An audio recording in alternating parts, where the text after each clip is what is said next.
So today we're doing something a little different than we usually do. We are setting the valve lash on an Alfa Romeo engine. So unlike the Porsche engine, which is super easy in comparison to do, Alfa Romeo has what's called a shim under bucket. Very, very efficient system. Pain in the ass to set up, but it works really well. So this is the shim, and it sits right on top of the valve stem, right down there. You want to make sure it's not pushing on the keeper. And then this is the bucket, because it looks like a bucket. It's got a hardened steel center that rides right on there. So there's a little bit of assembly grease on these two. But this is the exhaust side. That's not what we're working with right now. We are going to be focused on the intake side. You'll see I only have one cam installed because the way that these valves can come together, they can actually hit. You'll also notice the head is on a little bit of an incline here. That's because the valve will protrude from the combustion chamber, so we don't want it hitting on the table. So we've created just a little air gap, nothing special. Now what we're going to do is we're going to use this fancy tool that fits inside the holes that are in the gear on the camshaft to spin it around. Some people will just use a pair of pliers and you'll see the nose of the cam all scarred up. Doesn't, I guess, really hurt anything, but not very elegant. So we have our caps torqued to 15 foot-pounds. So we went around, and I'll show you how when these come out, it's a little crazy, but everything's torqued down. So what we're going to do now is we're just going to roll over the cam. So we're going to fit our little teeth here, those little nibs, into the gear on the camshaft. And we're just going to roll this guy around. So we're not really worried where it ends up right now. I'm just trying to do one full rotation where the assembly lube and stuff can get pushed out of that mechanical interface. So now, if we can get this guy to fit, I'm going to roll this around. And what we're going to do is we're going to work on number 4 first. And we want the lobe pointed exactly away from the bucket. So we just kind of eye that and see, okay, we set it right about there. So what you have is the back side of the cam. So not the lobe, but the back side of the cam. That's where you're going to be checking for lash. Now in our case, everything we do here at Brightworks, we do in millimeters. Drives the rest of America nuts, but that's okay. So what we know is we want 0.4 millimeters, we call it 40, clearance on the intake side, and 0.45 clearance on the exhaust side. Remember, all this stuff on the exhaust side gets hotter so it expands more, but with this clearance, we want to make sure it's really doing two things for us. When the cam rolls over like this, the valve will close all the way. If we don't have any clearance and we hold the valve open, two things will happen. One, we won't build compression. Two, you won't be able to transfer the heat from the valve into the big cylinder head that's being water cooled. So what happens is you'll either burn the valve and you'll see little V-shaped cutouts, or in worst case scenario, this happens on Volkswagen, old Volkswagen air cooled, the head of the valve will just pop off because it got too hot. All right, now we know we want 0.40, so I'm going to go after this one first with a 50. 50 doesn't fit, that's good news. Then I'm going to go after it with a 40. The 40 looks like, yep, it can get in there, no problem. So we don't even need to check the 30 because the 40 went in. What we want to check now though, I'm going to grab a 45. So we're going to do everything in 0.05 millimeters, which is close enough for government work, but will a 4.5 slide through? And the 4.5 will not slide through, which is perfect because the 40 will. So that go, no go. I'm going to go on the 40, I'm going to no go on the 45, which means we do not have to change anything with that guy. We got lucky. Now let's go to number 3. So number 3, you see I have the lobe of the cam pointing away from the bucket. And I'm actually going to put a little check mark here. That means it's 040. I'm going to write 40 down just so I don't forget. And I'm writing right on the head. A little brake clean that'll wipe right off later, so no big deal. All right, so we've got number 3. So number 3, we're going to start with our 50. Oh, that's not good. The 50 is going through, so it means that gap is too big. Now here's the trick. We got to figure out how much is that gap too big by, because we're going to have to find a little shim that's the right size. So right now I know a 50 went through, so we're going to see if a 65 popped up, so I'm just going to check that guy. Okay, 65 is a no. 65 is a no. So we'll grab the 60 just to double check and see if the 60 will slide in. And the 60, it's really a no. So let's grab a 55. It's a little bit of check and recheck, and I wish there was more science to it, but there's not. So this is how we do it.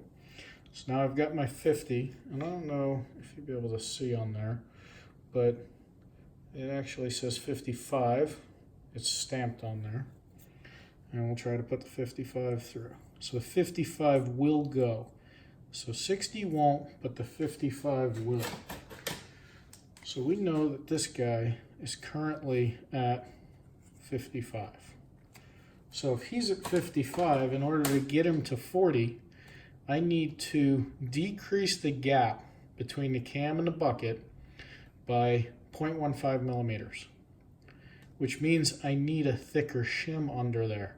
So I need a plus 0.15 shim compared to whatever's in there right now. And we'll check that in a minute. We'll roll it around, and we'll do the exact same thing for number 2.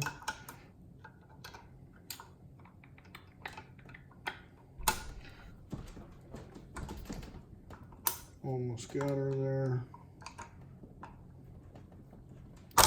Oops. Sometimes the fancier the tool, the more of a pain in the neck it is. But it doesn't scar it up.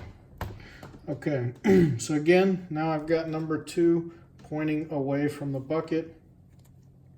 So I'm going to grab my 55 because it's still out.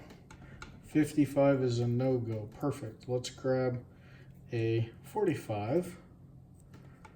45 is a no-go. Got a 35 out. So, 35 is a no-go. All right, this one definitely doesn't have the right clearance. So now I'll check my 25. 25 is a go. It's a pretty tight go. So what we will do is we'll check the 30 just to make sure that we're not in between the mix there. Let's see if the 30 will go. So 30, you can hear the tap, click, click, click. So 30 is a no-go. So we know that that guy is right now at 25. So at 25, that means we're going to have to add 1.5 of clearance to get to 40. So we actually need to make this space bigger. So we will need a shim that's 0.15 thinner. Now here's the cool part. This one's 0.15 too thick. This one's 0.15 too thin. So if we swap these two shims, we should be right in the area we want to go. Because these little shims, they're like $3-4 a piece.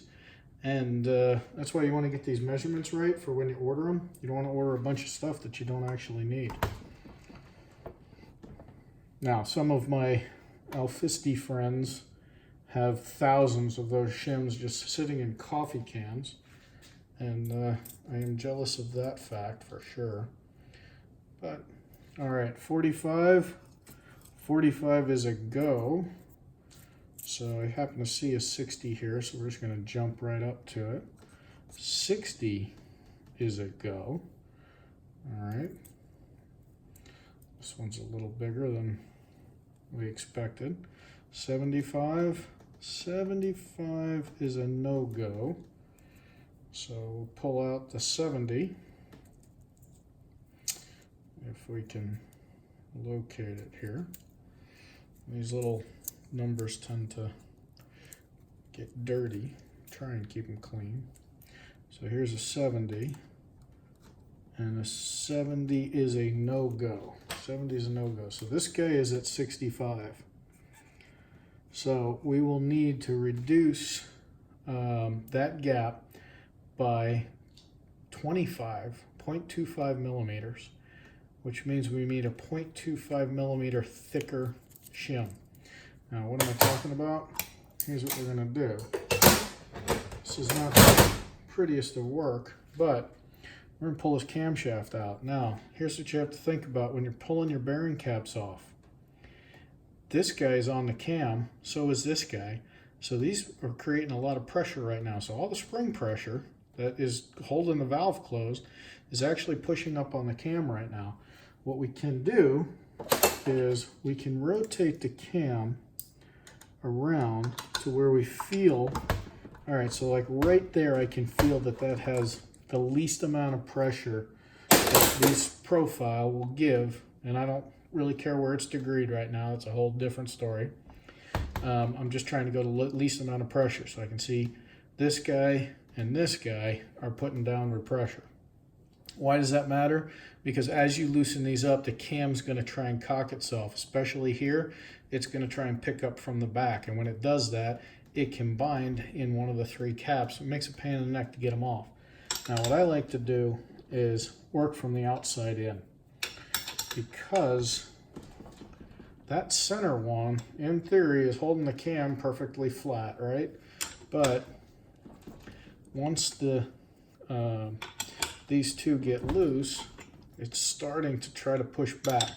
So I'm going to crack all 6 free, and then I'm going to try and work the outside ones more than that inside one so that I can get this cam off clean. Otherwise, you'll have a cam cap stuck on there. You'll be tempted to use a hammer, and while you most likely won't hurt anything, it's not a good idea to use a hammer on engine parts unless you have to. Sometimes you have to. All right, so this cap, see, it's free.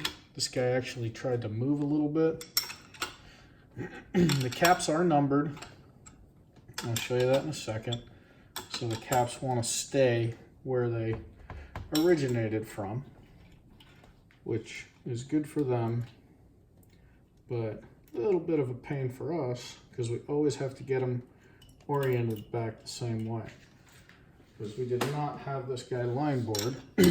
So we are trying to maintain consistency. All right, kind of hear the cam coming up off and letting the valves close, but we're just doing a half turn at a time. We're not going crazy. Trying to put as little stress. See, this guy even got tight. All right, I can fortunately wiggle him off with my hand. And what I was saying, you can see here that there's a little number 4. So this is 4, 5, and 6. And in this case, you're reading everything from the exhaust side. So the way that that number is stamped, it looks correct. If I pull number 3, which would have gone here on the exhaust back here, you can see number 3, you can read it correctly from the exhaust side. So it's quite possible whoever was working on this guy, when they first built it, made sure that everything was stamped either when they first built it or the first time that it was taken apart. So a good builder, good rebuilder would make sure that. Now I'm tightening this guy back down because my front bearing cap does not want to come off. I'm going to try not to use a hammer. So, okay, got them up and off with my fingertips, no big deal, easy peasy. Now again, half turns, just to get this guy to kind of come up gently. I'm sure, I have not gotten a chance to do it yet, but I'm sure at some point someone has cracked one of these chilled castings.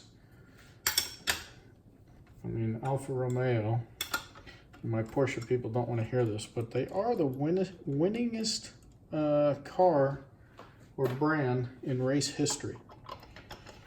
All right, got that cap off, move them out of the way. Now we're just going to pick up our camshaft.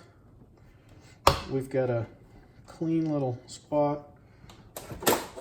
Still got a little pressure, so I'm going to use my nifty tool. There we go.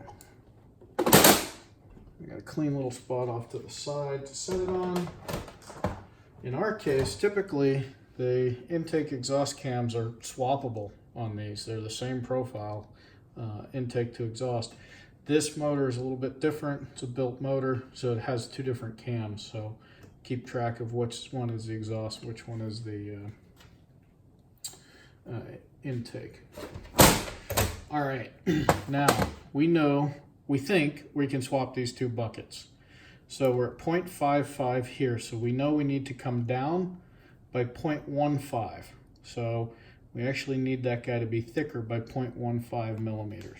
So I'm going to use a magnet and pull the bucket out and see how the lash cap's stuck to the bucket. No big deal, comes right off with the magnet. Now I'm going to try and keep the buckets with their respective cylinder. So like 3 stays with 3, not move them around. Basically fresh cams, so not a huge deal. But good practice to not move those around. Now here's where I absolutely cheat. 100%, I will admit it. Reading a mic, I don't know, I just can't see anymore. No, that's not true, I can see, but it's a pain in the ass. So instead, I've got this sweet digital mic, which I've gotten assembly grease all over. Okay, so this guy, he's at,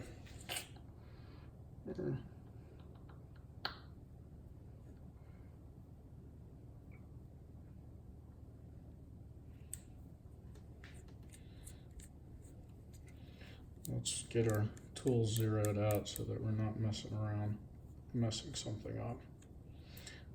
So he's got a nice little handle so you can't over tighten them. And then I'm just gonna hit 0. All right, now open this guy up, set my lash cap in there, because I'm not measuring from here to here. If you see, there's an indentation down there, right? So all I'm measuring is what's the distance from the top of that surface to the bottom of that surface. So it fits perfectly over the mic. And tighten this guy up. So he is at 2.0 millimeters, exactly 2.0 millimeters.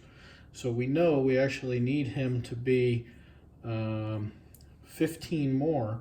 So there he needs to be 2.15 millimeters. So we're gonna write down, I got a piece of paper here that you probably can't see, but on number 3, we need one that is 2.15 millimeters. Because this guy is 2 millimeters. We're going to put him right there, knowing that he's 2 millimeters, and hoping that we're going to be able to just swap these two guys. Otherwise, I would go grab a 2.15 millimeter lash cap and just drop it in there, call it a day. We're just going to try and swap these. All right, got my bucket, got my shim off of my bucket, set the shim near there. We'll see what this guy is. So in this case,